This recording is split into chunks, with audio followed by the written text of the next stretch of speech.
Yeah, we're going to get to that earthquake right now. An expert talking about why it was a shaky morning in Escambia County, Alabama and Florida.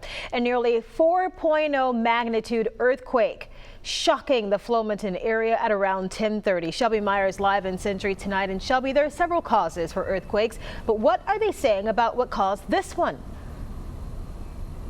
Well, it's too soon to tell right now, Lenise, but you may remember last spring there were about a dozen earthquakes in this same area, all within a couple of months. And a seismologist tells me today that this area may not be quake-free this time just yet either.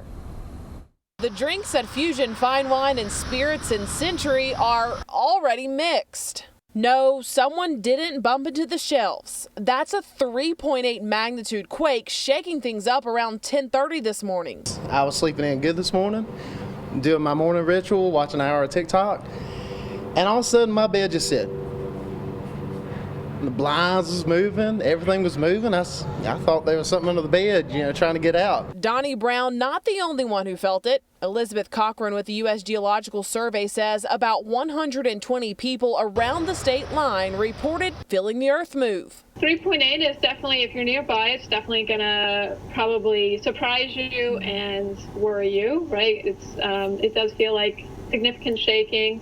In general, though, with that size earthquake, we wouldn't expect any damage to occur.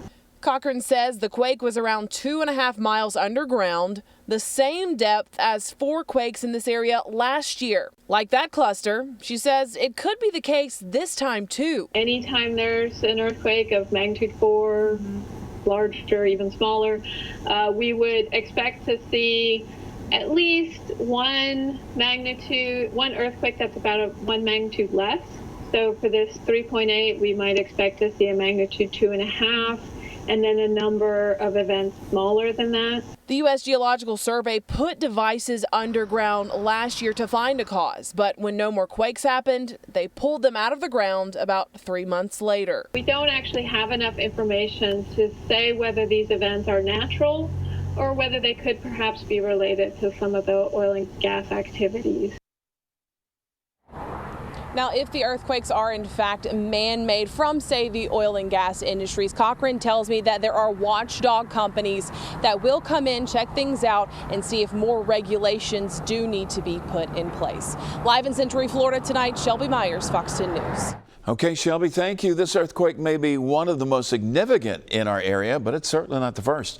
According to data from the U.S. Geological Survey, 9 earthquakes hitting near the Florida-Alabama line just last year. Those ranging in intensity from magnitude 1.9 to 3.1.